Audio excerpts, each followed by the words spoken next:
hanya Allah turunkan untuk umat Nabi Muhammad SAW. Catat ini ya. Dan saya belum pernah bagi dimanapun yang ini, yang versi lengkapnya. Kalau bisa dilakukan, bukan hanya dosa digugurkan, tapi setiap hurufnya mempercepat terkabulnya doa kita di hadapan Allah Subhanahu wa Ta'ala. Ya. Ada 2 surah di dalam Al-Quran yang bila 2 surah ini dibacakan, itu setiap hurufnya dihitung bisa berpotensi menggugurkan dosa sekaligus mengabulkan doa-doa yang dimintakan. Sepanjang doa itu baik untuk urusan dunia akhirat kita. Kalau salah satu kurang baik diperbaiki oleh Allah. Misal dunia baik tapi akhirat tidak, maka diperbaiki oleh Allah kepada yang lebih baik. Surat pertama Al-Fatihah, surah kedua Al-Baqarah. Ya. Sebelum doa baca tuh Al-Fatihah sama Al-Baqarah. Tapi Al-Baqarahnya tidak dari ayat yang pertama. Kepanjangan. Cukupkan di ayat 285 sampai ayat 286, 2 ayat terakhir. Hadisnya sahih. Kalau mau dikuatkan biasanya banyak ulama memasukkan ayat 284. Ada yang sudah masuk ke dalam Ka'bah di sini? Ini informasi saja. Dan 3 ayat ini, Al-Baqarah 284, 285, 286, itu ayat yang dituliskan di dinding Ka'bah. Itu yang saat berhala dikeluarkan, gambar-gambar dihapus, ya, syair-syair diganti dengan ayat Quran sehingga jadi kain kiswah Ka'bah di luar. Itu ada sejarahnya. Yang di dalam pun dihiasi dengan hiasan ayat Al-Quran. Di antara yang dituliskan itu Al-Baqarah ayat 284, 285, 286. Intinya di 285 dan 286-nya. Tadi rakaat pertama yang saya bacakan dalam salat Isya. Hadisnya sahih. Itu spesial malaikat Jibril turun kepada Nabi Muhammad SAW mengabarkan kabar gembira siapa yang membiasakan membaca Al-Fatihah. Ya, kemudian 2 ayat terakhir di Al-Baqarah dari amanar rasulu sampai fangsurna 'alal qaumil kafirin, tidaklah dia membacakan itu kecuali setiap hurufnya dijaminkan mengabulkan doa-doa yang dia mohonkan sepanjang benar doanya dan tidak diselimuti maksiat. Ini maaf ya. Ini saya minta maaf dulu nih. Kalaupun Anda benar doanya khusyuk sampai nangis, tapi ada selimut maksiat dalam permohonan doa itu pengabulannya mental lagi. Hadisnya sahih. Thumma dzakara rajula yutilu as-safara ash'atha aghbara yamuddu yadayhi ila as-sama' fayaqulu ya rabb faqala Rasulullah sallallahu alaihi wasallam anna yustajabu lidzalik famat'amuhu haram mashrabuhu haram malbasuhu haram wa ghudhiya biharamin fa anna yustajabu lidzalik. Rawahu Muslim. Nabi mengisahkan seorang lelaki menempuh perjalanan jauh. Awas, menempuh perjalanan panjang untuk ketaatan itu mempercepat doa dikabulkan 2 kali lipat dibanding orang biasa. Makanya kalau ada orang mau ke Mekah umrah, mau haji, titip doa. Ada yang mau beasiswa ke Madinah, ke Mekah, ke Al-Azhar, ke Mesir, titip doa. Saya biasanya kalau mau berangkat umrah, Ustaz titip doa, ayo tulis banyak tuh. Nggak saya baca. Saya simpen aja, ntar dekat Ka'bah, ya Allah engkau maha mengetahui. Ya. Mohon kabulkan semua doa-doa ya dari teman-teman jamaah yang dititipkan dalam kertas yang telah mereka tuliskan itu. Simple Pak, daripada capek kita bacakan satu-satu. Dan alhamdulillah biasanya ya insya Allah terkabul. Insya Allah. Itu perjalanan jauh. Nah orang ini menempuh perjalanan untuk sekedar berdoa. Safar. Ya, safar yang baik. Kemudian yang kedua, yamuddu yadaihi ilas sama, dia mengangkat tangannya ke langit. Ini saya tidak bermaksud mengajarkan ya, cuma menunjukkan prakteknya begini nih. Ada yang bisa bantu saya nggak, satu orang maju? Cepat. Yang depan aja, depan. Jazakallah khair. Mohon pegangkan mic sebentar. Ya, makasih ya. Lihat sini. Gini. Nah, jazakallah.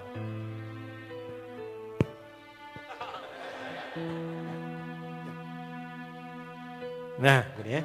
Ini tangan, lihat telapak 2 ya. Berdoa itu sesuai porsinya dan ikuti caranya Nabi. Kalau doanya formal dalam sholat dan diikat dengan gerakan, jangan kreatif.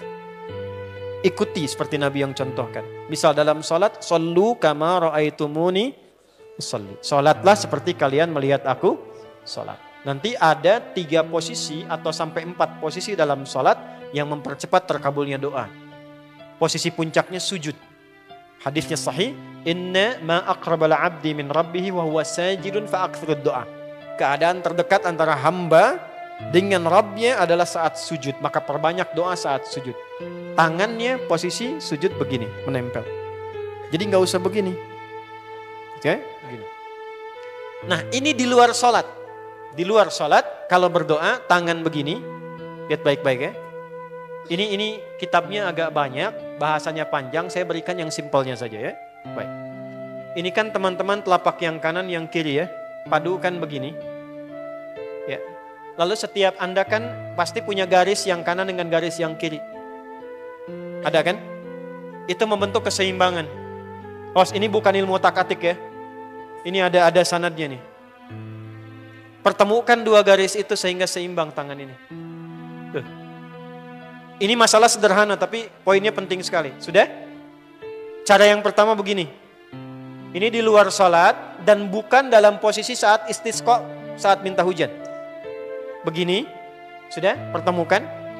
Lalu letakkan sejajar dengan dada di sini. Ya. Jadi kalau dada itu, ini posisinya, ini nahar di sini.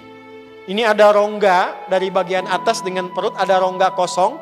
Nah ini yang disebut dengan sodrun di sini. Ya, kalau kita meletakkan telapak tangan saat sholat begini, letaknya di sini. Yang ini perut, yang ini nahar. Doa itu di sini. Jelas? Semakin kita memohon dengan lebih sangat, naikkan sedikit begini. Sudah? Kalau istisqa, minta hujan, agak lebih tinggi ke atas. Nah ini cara mengangkat yang standar di sini. Untuk memohon. Jelas? Oke. Jazakallah khair. Nah ini, orang ini, dia mengangkat tangannya. Jadi, melakukan perjalanan jauh, mengangkat tangannya, ya muddu yadaihi ilas sama. Orang yang berdoa dengan mengangkat tangan itu dijawab doanya oleh Allah lewat keterangan Nabi SAW. Itu bisa kama qala 2 kali lebih cepat dibandingkan dengan orang yang tidak mengangkat tangan saat berdoa. Jadi Anda cuma sekedar doa dengan mengangkat begini, itu lebih cepat potensi dijawabnya dengan mengangkat doa. Ada seorang bertanya pada Nabi sallallahu alaihi wasallam, hadis sahih, "Ya Rasulullah, bagaimana pendapatmu dengan seseorang yang meminta kepada Allah dengan mengangkat tangan atau kama qala?" Lalu Nabi mengonfirmasi, bertanya balik, "Bagaimana kalau ada seseorang memohon kepada Anda dengan mengangkat tangannya?" "Pak, tolong Pak, tolong Pak, tolong." Gitu kan? Di depan rumah Anda 1 jam begitu, "Pak, tolong Pak." Kira-kira Anda beri atau tidak? Minimal kalau Anda nggak punya kemampuan, Anda referensikan atau beri sesuai kemampuan Anda kan. Angkat tangannya. Dia jawab, "Saya malu kalau nggak ngasih." Apa kata Nabi? "Innallaha hayyun karimun." Allah itu lebih punya sifat peka untuk merasakan malu pada hambanya kalau dia tidak memberi ketika hambanya mengangkat kedua tangannya. Nah, nanti ada beda-beda posisi saat khatib Jumat, misalnya 1 begini untuk khatib. Makmum mengangkat 2 tangan. Yang ketiga dia mengatakan, "Ya Rabb, Ya Rabb." Asmaul Husna. Doa yang dibuka dengan Al-Asmaul Husna itu dijawab 2 kali lebih cepat dibandingkan dengan doa yang langsung dimohonkan kepada Allah. Itu perintah. Tahu Nabi Zakaria? Nabi Zakaria apa ujiannya? Diuji oleh Allah, hidup demikian lama sampai rambut memutih, fisiknya letih, istrinya divonis secara medis, maaf, monofos dan mandul. Kata medis gak mungkin punya keturunan. Maka beliau berdoa kepada Allah dan dalam doanya dimulai dengan Al-Asmaul Husna. Sebelum sampai ke doa itu di Ali Imran ayat 38 sampai 39, buka dulu Quran surah 17 Al-Isra ayat 110. Ini perintah langsung dari Allah. Qulidullah awid'ur rahman ayyamma tad'u falahul asmaul husna. Quran surah ke-7 ayat 180. Walillahil asma'ul husna fad'uhu biha. Fad'u biha. Qul Allah, kalau engkau punya masalah hambaku, dan tidak ada di dunia ini yang tidak punya masalah. Quran surah kedua ayat 155. Wala nabluwannakum bisyai'. Setiap yang hidup itu, aku pasti akan uji dengan masalah. Itu kata Allah. Jangan disimpan sampai di situ, teruskan. Bukan untuk membebani hambaku dengan masalah, tapi untuk menaikkan kualitas hidupnya sehingga menjadi lebih baik. Jadi ketika Allah titipkan masalah itu, bukan ingin membuat kita bermasalah. Tapi dengan masalah itu kita diuji supaya kualitas hidup kita menjadi lebih baik. Ini Anda yang kuliah di UPI di sini, ada ujian nggak? Ada. Untuk apa ujian itu diadakan? Supaya bisa melihat kualitas peningkatan ilmu Anda dari masuk sampai naik tingkat. Kalau nggak ada ujian nggak kelihatan kualitasnya bertambah. Logikanya begitu. Dan tidak mungkin Allah menguji seorang hamba di luar batas kemampuannya. La yukallifullahu nafsan illa. Jadi nggak ada orang yang hidup yang tidak punya masalah. Karena rumusnya mengatakan hidup berbanding lurus dengan masalah. Yang hidup pasti punya masalah. Yang tidak ingin punya masalah, tidak ingin hidup. Karena orang yang tidak hidup, yang hilang masalahnya, selesai hidupnya. Baik. Siapa yang tidak ingin punya masalah? Angkat tangan. Baik. Siapa yang ingin punya masalah? Alhamdulillah. Baik. Yang lain wallahu a'lam. Nah, kulit Allah kalau sedang diuji masalah, kan yang ngasih siapa? Yang nitipkan siapa? Yang punya solusinya siapa? Kalau Anda tahu yang punya solusinya Allah, kenapa curhatnya bukan kepada Allah? Kan sudah dicontohkan di Quran, kalau punya masalah curhatin ke Allah. Quran surah 12 ayat 86, sejak era Nabi Yakub, masalah di rumah tangga, anak bermasalah curhatnya pada siapa? Allah. Innama ashku bathi wa huzni ilallah. Aku tuh kalau punya masalah, sesedih apapun, curhatnya Allah. Bentangkan sajadahmu, curhatkan dalam sujudmu, tingkatkan takwamu. Wa may yattaqillaha yaj'al lahu makhraja. Quran surah 65 di akhir ayat yang kedua. Bentangkan sajadahmu, curhatkan, habiskan dalam sujudmu, keluarkan tangismu. Sehingga bebannya jadi ringan. Walaupun solusi belum datang, hatinya sudah tenang. Yang diperintahkan panjangkan sajadahmu, bukan panjangkan statusmu. Kita sudah tahu ayatnya, paham ketentuannya, tapi kenapa prakteknya ditumpahkan di Instagram, di Facebook, bikin vlog di YouTube, hanya untuk curhat saja. Dan ironinya dalam hal yang demikian tahu yang menyelesaikan Allah. Sekarang tambah bonus, aminkan ya. Yang mengaminkan doa ini mudah-mudahan dihilangkan masalahnya. Puguma mana yang ada bermasalah kayaknya di dia. Itu gimana? Kumaha tuh ya teh? Paham? Curhatkan sama Allah. Nah bagaimana mintanya? Sebut namanya ya Allah. Awidur Rahman. Kalau kita ingin minta lebih cepat, minta dengan kelembutan Ar-Rahman. Rahman itu bisa disebut namanya ya Rahman, bisa cari cara mintanya yang paling lembut, yang menyentuh. Allah senang dengan kalimat yang menyentuh. Misal ya. Kembali ke Nabi Zakaria tadi. Quran surah 3 ayat 38. Hunalika da'a Zakaria rabbah qala rabbi habli min ladunka dzurriyyatan thayyibah innaka sami'ud du'a. Ya Allah, hamba-hambamu itu telah menghukumi aku dan istriku tak akan mungkin punya keturunan.